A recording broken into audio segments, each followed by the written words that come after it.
In today's video, I'm going to teach you how to create journal entries in QuickBooks Online tutorial.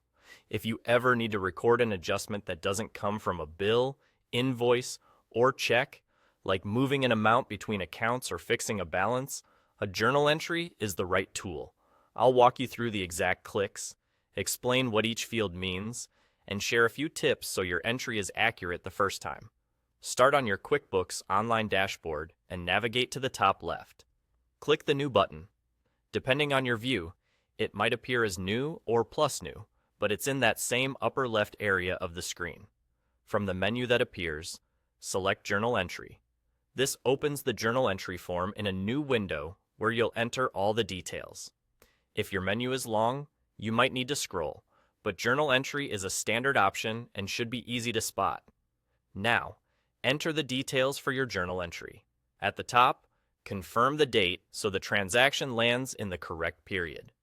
You can add a brief memo at the top to describe the purpose, which makes future reviews much easier.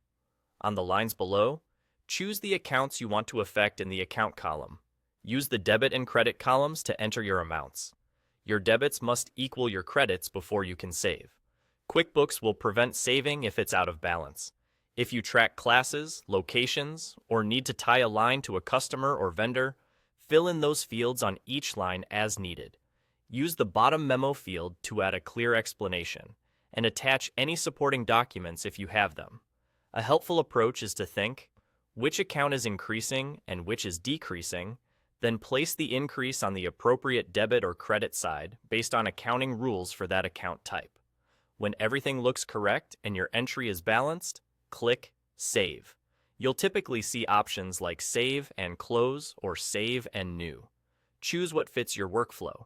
After saving, the entry is recorded and can be viewed in reports or your recent transactions list. And there you go. That's all. Click New, select Journal Entry, enter the details, and save. A quick tip before we wrap up.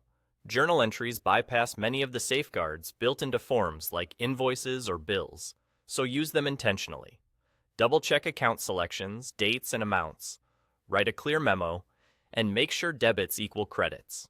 If you're unsure about the impact, it's wise to consult your accountant.